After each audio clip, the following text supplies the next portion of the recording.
Hi, my name is Rahoul Singh. I'm a partner in a practice called RLDA. The practice is about 20 years old now, and we divide our time between drawing, making, and thinking. The thinking comes through a research wing where we have dedicated researchers looking at urban spaces and public spaces, and a lot of that stuff gets incorporated into designs of current projects, into papers presented at conferences, into competition entries. And then from a perspective of drawing, we've always been very interested in how we represent projects. I have a degree in the fine arts, so we routinely do printmaking in the office. We have all the wonderful toys that architects like to play with, like 3D printers and virtual reality headsets and all of that stuff. And then, of course, there's just lots and lots of number crunching. And I guess that's an important part of what we do also, because as architects, increasingly I've found that we don't build buildings anymore, we just represent them, and we need to represent them in the best possible way so that they can be built the way they're envisioned to. So broadly, that's what we do in the studio. What is it that I think we should be doing, and what is it that the current state of architecture is? I think architecture is in flux. It's at a wonderful point in its journey. There are new imaginations, new negotiations that are coming into the discipline, into the city. Our cities are becoming more and more complex. I'd like to look at and view and understand our cities almost as palimpsests, where there's this constant act of inscription and erasure that happens, and that makes it very, very interesting for someone to work in the historical contemporary city. The thresholds that occur between what a previous generation of architects would call binaries, and I'd like to argue that the more multiplicities have opened up a whole new gamut of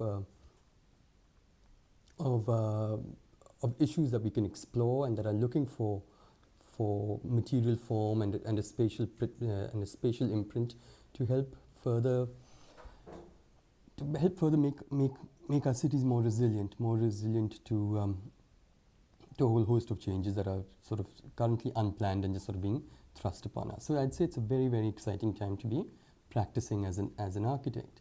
And I think it's equally exciting to see that there are just so many schools of architecture now coming up, and you have all these wonderful students who are just so motivated and have such fertile minds and such sort of agile thinkers that you can really sort of question and probe issues that otherwise, you would be. When I went to school, we were drafting by hand.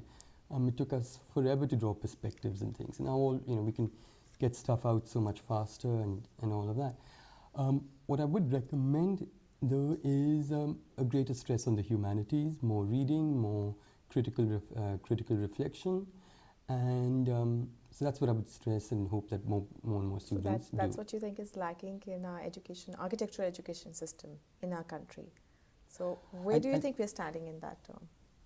I think what's lacking in the architectural system in our country is that, in a sense, we've lost ground. We don't know what the definitions and the boundaries of our discipline are, and that's where the imaginations, and that's where the opportunity lies for new imaginations.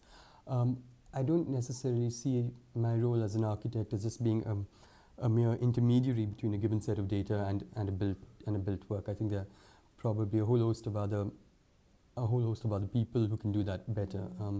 I look at some housing developments, for example, now, and it's basically an exercise of accounting. It's no longer an exercise of architecture or of design in that. So I think one has to define for oneself what the discipline is about. I think there's a lot of scope within that.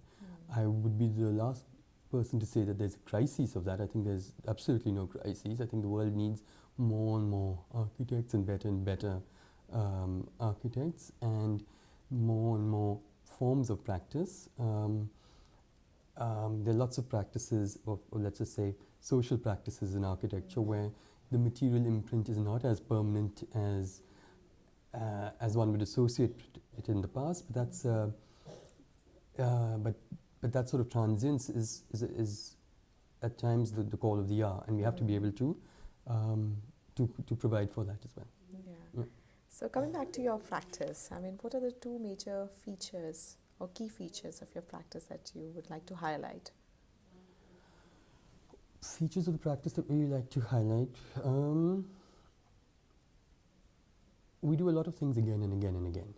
And what I mean by that is that we draw something and we reflect on it, and we then redraw it, and then just sort of let stuff reach a level of maturity, and then we change medium, because the moment you change medium, there are other opportunities for that exploration, and then finally it reaches, I guess, its built form as a construct, and then other people start building on it in terms of the way they use it and the way they mutate the building.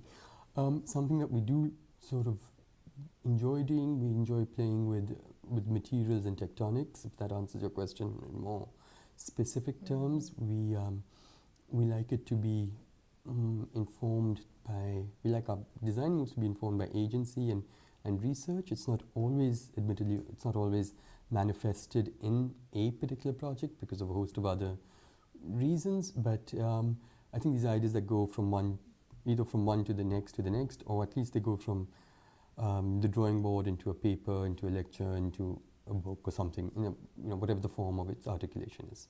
So that's what we do. That's interesting. So any message that you have for our students at SOAP? The first batch is just about to, it's the final year, the first batch of our school. So any message for the students who are eventually going to go out in the field? Yeah, I'd say 2-3 things.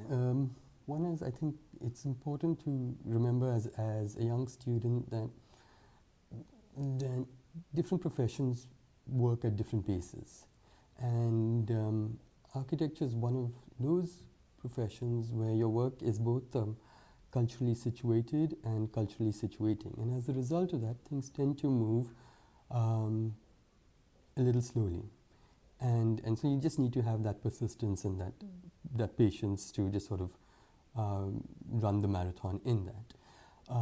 So I'd say that. I'd say that you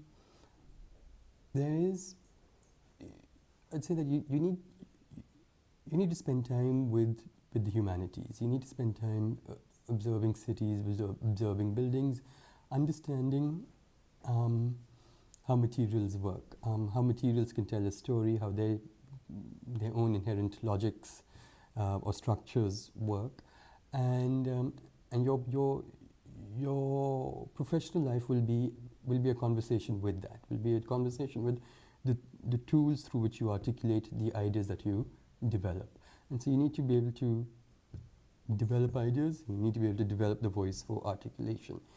And your time in school is just the first step in that. If you find that at any one point that, okay, I've just sort of got my act together and I can do the same building or the same set of designs again and again, you can be sure that's the first, not step, but that's the first red flag being raised about stagnation. You're not growing anymore, you're not learning anymore, you're not articulating anymore, you're not reflecting anymore, and so on. So I'd say keep looking, keep working, keep at it. Yeah, that's what I'd say. Thank you so much. Thank you.